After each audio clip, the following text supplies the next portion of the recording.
erased people. This is a group of people that was created when Slovenia declared its independence from the former Yugoslavia. At that time, there were approximately 200,000 people of non-Slovene descent living in the territory of Slovenia, which is about 10% of the population. And the new country had to decide what to do with them. So they decided that they would give them the possibility to ask for citizenship. There was a 6-month window when they could ask for this citizenship, and took citizenship. Others chose to leave the country. But there was a group of 18,305, there's actually higher estimates as well, about 25,000 people, who didn't choose either option. They wanted to remain as permanent residents within Slovenia. So they didn't want to take Slovenian citizenship, but they wanted to keep their jobs there. And these people then were removed from the roles of the permanent residents in just an executive action by the Ministry of the Interior in February of 1992. So they lost all of their legal status to be in Slovenia. They lost their pensions, they lost their work permits, they lost health care, the right to education. All of those things, basically, they lost because they had chosen to stay as permanent residents, and the new category of permanent residents wasn't allowed for within Slovenian law. There have been various rulings of the Constitutional Court about this act. The Constitutional Court, of Slovenia has declared that it was an illegal act and that some form of restitution is necessary for these people. But the political will to fix it has not always been there. There have been various efforts. The most recent government, Borut Pahor and Katarina Kresal, passed a law last year which would give these people the chance to, basically it gives them a new window to apply for citizenship. So they have 3 more years in which they can attempt to resolve their status. But it still doesn't say anything about permanent resident status, and it doesn't make any attempt to apply for damages. If you're for 16 years without your pension, they say, okay, you can collect your pension now, but you can't go back and get that 16 years that you didn't get it. So the situation is still not completely fixed, and certainly not fixed to the happiness of the European authorities who've weighed in on it. But despite the legal issues, probably the bigger problem is still social integration. The discourse around these people is very, very low within Slovenian society. People, the discourse is characterized by xenophobia and nationalism. These people are described as war profiteers, as people who didn't believe in Slovenia. And so they're treated at a very low level by the outside society. The erased themselves have organized into a group, and they've tried to make an attempt to open dialogue on the issue and advocate for social change within Slovenia. They haven't had too much success. It's a very small group of people. So the campaign that I'll be discussing today is actually an attempt to take that and really make more of an impact within wider Slovenian society. Okay. In terms of theoretical background, as I mentioned, I'll be speaking about Henri Lefebvre and the production of space. Lefebvre was a French neo-Marxist philosopher. He wrote basically from 1930 to 1990. He was a very prolific author. And he fell out of fashion for some period, but lately he's been rediscovered, and especially this particular book has been rediscovered as a really coherent attempt to try and explain these problems of placelessness. In the book, Lefebvre aimed to expose how space has become the principal stake of goal-directed actions and struggles, and to propose a new model to construct new and more inclusive spaces. He differentiates between different types of space, or different ways that we experience space. There's the perceived space, the space that, especially that we see, but also that we taste or hear or feel. The level that comes through a sensory engagement. Also the conceived space, the space in the mind. This space is constructed to a great deal by words, by signs, and by symbols, but our interpretation of space through our mind. And finally, the lived space, or the space of social interaction with other human beings. And this for him was the most important aspect of space, but he does deal with all three. He also says that societies produce space by appropriation, by taking some space that's there and attempting to use it, taking space from nature and attempting to use it, or by domination, which is taking space and basically destroying whatever was there before. You know, if you plow it over and put a parking lot, there's not much of the natural space there left. The third possibility then is diversion, which is a space that has been appropriated or dominated, but then is used again for a new purpose. It's not quite the production of a new space, but it is a way to try to improve what spaces are already there. And he especially recommends this as a strategy in periods of great change. So it's an interesting idea in relation to this in the context of Slovenia. Okay, Lefebvre was not an artist, he was definitely a theorist, and he never really talked very much about how his ideas might look in practice. But he was closely allied with a group of people known as the Situationist International, a radical artists in the 1960s. They aimed to subvert consumer society by making cultural production a part of everyday life. They were interested in getting people to try to transform their surroundings around them. And they were especially interested in the city for all of the reasons that we've talked about. So they were attempting to reinvent a dynamic city by experimenting with different methods of communication and of diverting existing spaces. They felt that artists should act as catalysts to get citizens involved in the revolution of everyday life. So artists don't just present something and other people look at it, but artists basically create a spark that gets other people to engage themselves in that artwork and to reinvent the world around them. Lefebvre was closely allied with this Situationists during this period that they did urban experiments. He later broke with them, but he still borrowed many ideas from them, and especially this idea of diversion. Okay, so moving now on to the actual design campaign that we're discussing here. The campaign is called Izbrisan 16 let. For those of you who are non-Slavic speakers, it means erased for 16 years. So that's the period of time that these people had been erased at the time the campaign began, which was in February of 2008. The aim of the campaign is to produce a new common space in which to cite civic dialogue. And in this case, then, by improving civic dialogue, to improve civic culture within Ljubljana and the rest of Slovenia.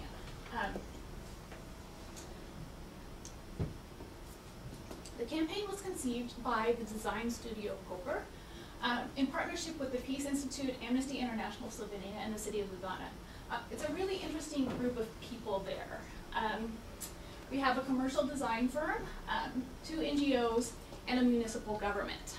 So it's an interesting example of public-private partnership. It's also interesting that the project was led by the design studio. So it's not a case of 2 NGOs deciding, hey, we want to do this and let's hire some artists. The artists basically came up with this idea and managed to put together the support that they needed in order to conduct it. It's a use of contemporary technology in democratic media of internet to extend Lefebvre's ideas and manifest them by engaging all of the citizens, the everyday citizens of Ljubljana, into the production of a new urban space. Okay, there are about 6 main elements to this campaign and a few smaller things as well. The centerpiece of the campaign here is a curtain on the facade of the house of former Ljubljana mayor Ivan Hribar. He's important because he was the father of Slovene liberalism. It happened just by accident that they got this place. In spring of 2008, Slovenia had the presidency of the European Union. So the government decided that they wanted to give a facelift to lots of different buildings around town. And Mayor Hribar's house was one of them. And so they had this space available covering the scaffolding during the period of reconstruction.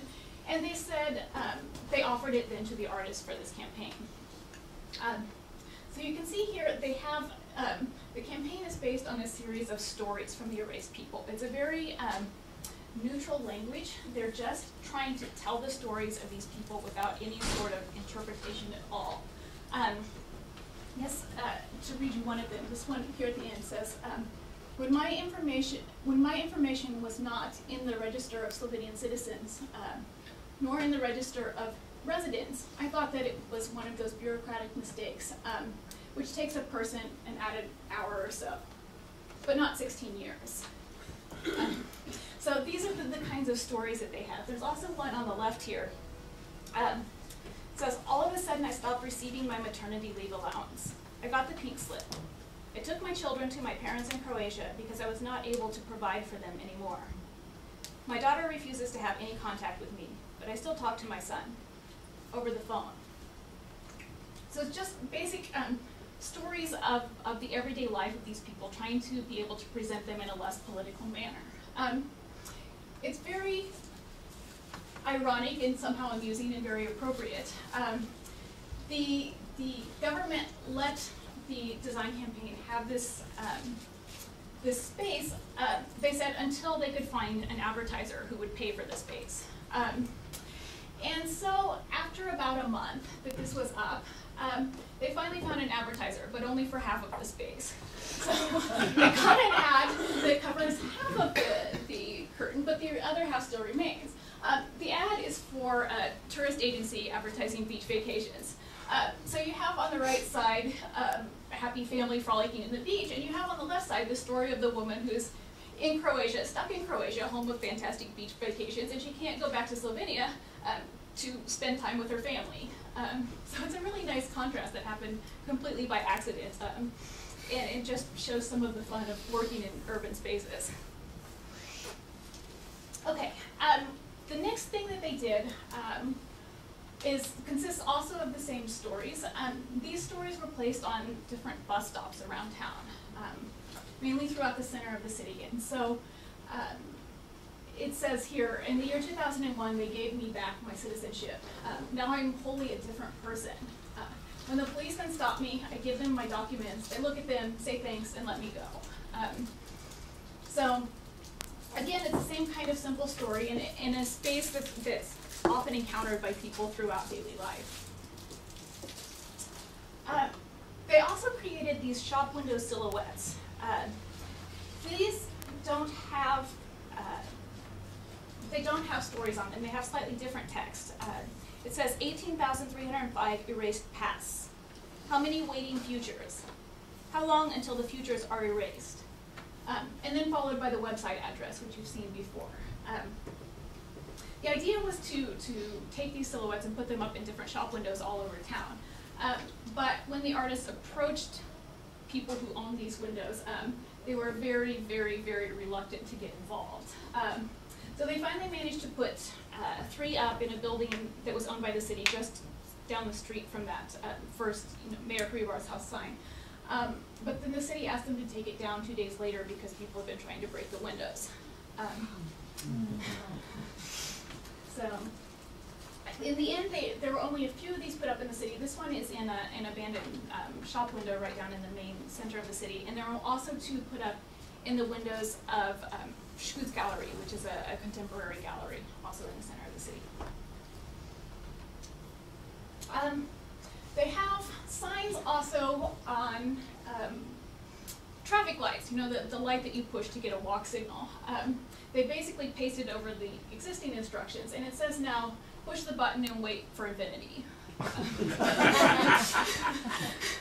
So, again, it's a very simple and very direct way, but trying to get people to think about their experience in a different way. This was another production. About 4,000 of these identity cards were produced. These mimic the actual identity card from the former Yugoslavia. But you can see that the person's face has been erased and the name is just substituted with the word erased. Other than that, they're actual information, actual data from an erased person. And on the back side then, it has a petition to Dragutin Mate, who at that time was the Minister of Interior Affairs, asking him to restore the rights and the status of the erased. This piece actually produced in both Slovene and English. Everything else has been in Slovene. But they were trying to take advantage of the fact that there were tons of foreigners in Slovenia during the time of the EU presidency. And so to take advantage of that, then they would distribute these at high-level conferences and things like that to really try and spread this idea even beyond the borders of Slovenia. Oh, I should mention also, the two holes at the top are an indication that the card has been destroyed, and that was the actual method used to destroy the cards. I mean, several of these people who were erased didn't know that they'd been erased.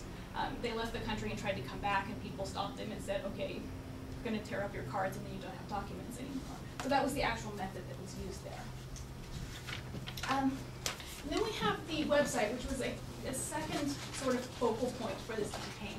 I mean, you've seen that there's been the website address on all of the previous pieces, and they here are trying to bring together sort of all of the things and explain what's going on, because they didn't talk about what they were going to do. They just put things up, and all of a sudden one day these things appeared in the city all over on the traffic lights and bus stops, and nobody really knew what was going on.